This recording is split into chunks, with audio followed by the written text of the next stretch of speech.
C'est clairement pour ça que je déteste prendre les Uber. Aujourd'hui, on va parler de l'histoire de Carole. Carole, elle est jeune étudiante, elle vient de changer de ville et d'intégrer une nouvelle université. Et donc, ce détail a de l'importance puisque finalement, elle ne connaît pas encore trop les bons itinéraires, les meilleurs moyens pour aller d'un point A à un point B, les axes routiers également. Et ce jour-là, Carole, elle descend du train. Il est 23h, elle a passé la journée dans les transports. Elle n'en peut plus, elle a envie de deux choses, prendre une douche et aller se coucher. Comme toute personne caressant ce souhait-là, Carole va décider de commander un Uber sur son application. Elle l'attend un petit peu à l'entrée de la gare et puis finalement, il arrive. Il prend en charge ses bagages, elle se met à l'intérieur, elle met sa ceinture, ils confirment ensemble que c'est bien lui et l'adresse demandée. Au début, Carole, sur le voyage, elle ne fait pas bien attention. La seule chose qu'elle remarque, c'est que c'est vrai que dehors, sobriété énergétique ou non, il y a quand même très peu de lumière. Et puis, ses yeux se posent doucement sur le GPS de la voiture. Elle a tendance à les regarder en fait, tout simplement pour s'assurer qu'ils vont bien à la bonne adresse. Et là, Carole, elle remarque un truc un peu bizarre. Elle remarque que à chaque fois qu'il faut tourner à un endroit, soit le chauffeur va tout droit ou bien la direction opposée. Et donc naturellement, Carole commence doucement à s'inquiéter. Elle voit qu'il s'engage sur des voies rapides, elle ne reconnaît absolument pas là où elle se situe et elle commence à placer des petites phrases du genre « Ah non, vous avez loupé la sortie, bon, on prendra la prochaine je suppose », de manière à ce qu'ils comprennent qu'elle avait compris que quelque chose clochait. Le problème à ce moment-là, c'est que le chauffeur n'a pas du tout la réaction que Carole attend. Au contraire, il met ses deux mains sur le volant, il la regarde dans le rétroviseur et il accélère. Un vent de panique traverse Carole. Elle ne sait pas quoi faire, elle a passé la journée dans le train, la journée avec son téléphone, il ne lui reste que 5% de batterie. Elle tente le tout pour le tout.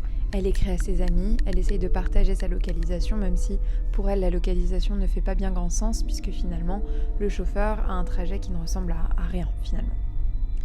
Elle est paniquée, elle n'en peut plus, elle est fatiguée, elle a le cœur qui commence à battre très fort et par elle ne sait quel miracle, le chauffeur s'arrête à un feu rouge.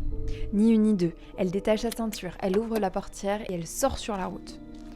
Mais elle entend derrière elle que le chauffeur paniqué fait exactement la même chose. Lui-même se détache, lui-même ouvre la portière et va pour lui courir après, sauf qu'il se rend compte qu'elle ne s'est pas du tout mise à courir.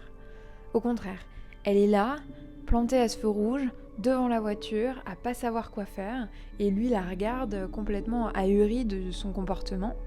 Sauf que Carole, à ce moment-là, elle est dépitée, en plus d'être paniquée, puisqu'autour d'elle, elle remarque qu'elle est dans une zone industrielle, que donc il est 23h passées, que plus personne ne travaille, qu'il n'y a aucun environnement de type café, bar, resto, où elle pourrait se réfugier pour peut-être 1, trouver du monde, et 2, commander un autre Uber, finalement changer de chauffeur et repartir à zéro. Elle est en réalité coincée, toute seule, dans une zone déserte.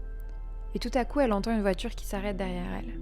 Et en fait, elle tente le tout pour le tout. Elle fond en larmes devant le chauffeur, en lui disant « Mais monsieur, mais vous vous rendez pas compte, vous avez changé l'itinéraire trop de fois. Je comprends pas pourquoi vous allez par là. Je veux juste rentrer chez moi. » Et là, le chauffeur, il commence à lui demander « Ah, mais parce que vous connaissez un petit peu le chemin alors évidemment, elle va lui répondre « Oui, bien sûr, et il y a même mes parents qui m'attendent à la maison, je vais être en retard, ils sont en train de veiller parce que ils attendent que je sois rentrée pour pouvoir aller se coucher, comprenez que c'est pas possible de faire tous ces détours. » Et là, notre chauffeur, il commence à changer d'attitude. Elle, Carole, toujours en panique, et il l'invite en fait plutôt à rentrer dans le véhicule et se dire « Bon rentrez, on va... » comme convenu, je vais vous redéposer chez vous. C'est pas la peine de s'énerver comme ça, mademoiselle. Y a pas de sujet. Allez-y, reprenez place. Et tous deux remontent dans la voiture. Carole ne sait pas trop quoi faire dans tous les cas et c'est la seule option viable qu'elle a selon elle. En espérant bien entendu que ses mensonges vont tenir le coup puisque finalement, elle n'a plus de batterie, personne ne l'attend. Et elle est toute seule.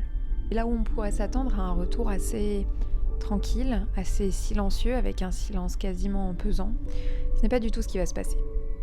En réalité, le chauffeur Uber ne va faire qu'insulter et que hurler sur notre pauvre Carole qui, encore une fois, est terrorisée et épuisée, en lui expliquant que son comportement est extrêmement dangereux, que c'est pas comme ça qu'on se comporte avec un chauffeur, qu'elle n'a pas à sortir du véhicule comme ça, qu'elle aurait pu avoir un accident, qu'il aurait été responsable.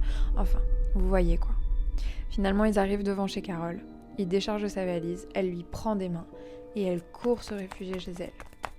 Elle va finir par claquer la porte et s'effondrer au sol, avec un cœur battant, en se rendant compte qu'elle avait eu de la chance. Car si elle n'avait pas fait croire que quelqu'un l'attendait, si elle n'avait pas fait croire qu'elle savait où elle allait, quelque chose de très sombre aurait pu lui arriver. Et vous alors, les taxis, vous avez plutôt confiance ? Dites-le moi en commentaire. Évidemment, si ça vous a plu, n'hésitez pas à vous abonner. Et puis, si jamais vous avez vécu des histoires terrifiantes similaires, n'hésitez pas à me les envoyer.